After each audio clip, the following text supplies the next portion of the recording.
So, there I was, minding my own business, opening a pile of emails that had accumulated while we were away, and lo and behold, one popped up from Barbara Minor.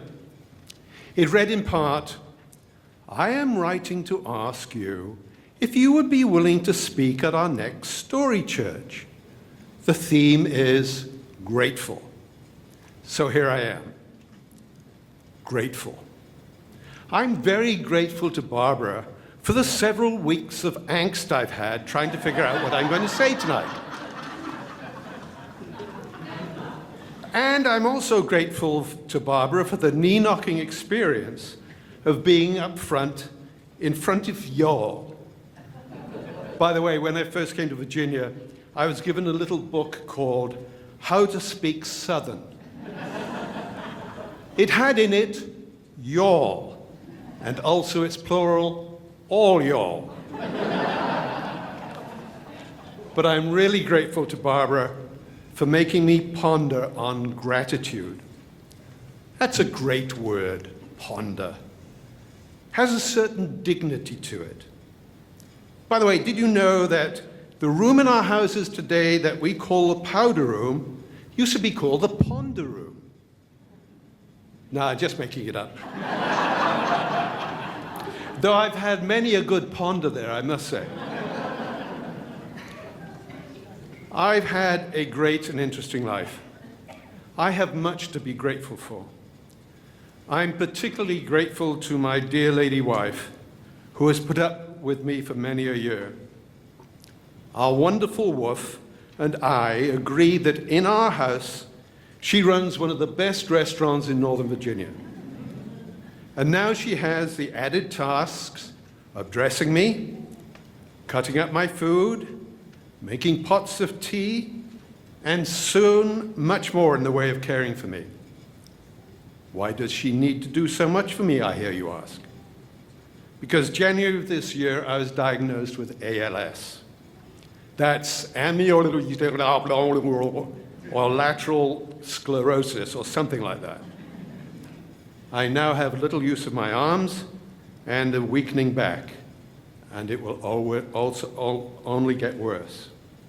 So please keep Carol in your prayers in the coming months as she takes on more and more responsibilities. I'm also grateful for the little village in South Devon, England, where my girls grew up. Their elementary school had a fleet of sailing dinghies. So when the kids graduated from that school, they all knew how to sail. The church in the center of the village had large grounds which at certain times of the year was a violet carpet of the flowers of thousands upon thousands of a hardy variety of dwarf cyclamen. And the vicar, they called them vicars, not pastors, by the way. The vicar ran off with the church secretary. Really? That provided fodder for the chinwaggers at the village pub for months to come. So I'm grateful for many, many things. But grateful to whom? Fate? My own efforts? To God? Family prayers often go like this. Lord, I thank you for this day. Thank you for our many blessings. Thank you for our health, our home, our many friends, and so on. But do we also say, and thank you for me losing my job, and thank you for this affliction foisted upon me? Thank you for the accident I was in. I don't think so. Ponder that. Why do we tend to thank God for the good things only? My belief is that life is on the pitcher's mound, and Christ is the batter's coach, our coach, there to stand with us. All I do know is to thank God for those things I know He's there for, like His creation. I've always been enthralled by the world of nature, but we need to take better care of it. Once when I was a kid, I was told of 3 little boys who were pulling the legs off a spider. A teacher saw them and said to them, "That's very clever. Now, put it back together again." It's so easy to destroy, much harder to restore. And that image has stayed with me forever.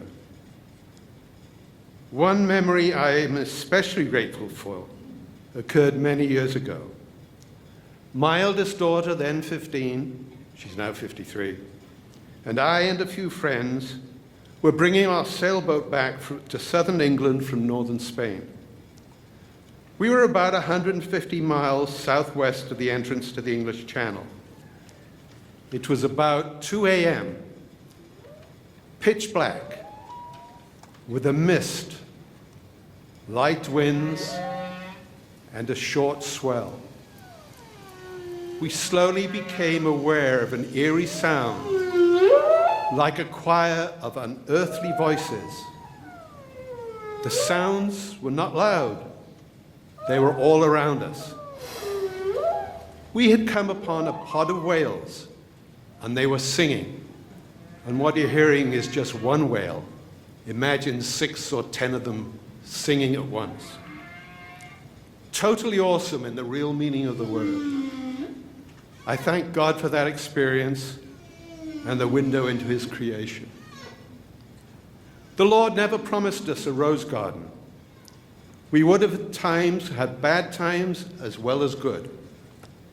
We will experience triumphs as well as adversity, such as I am now.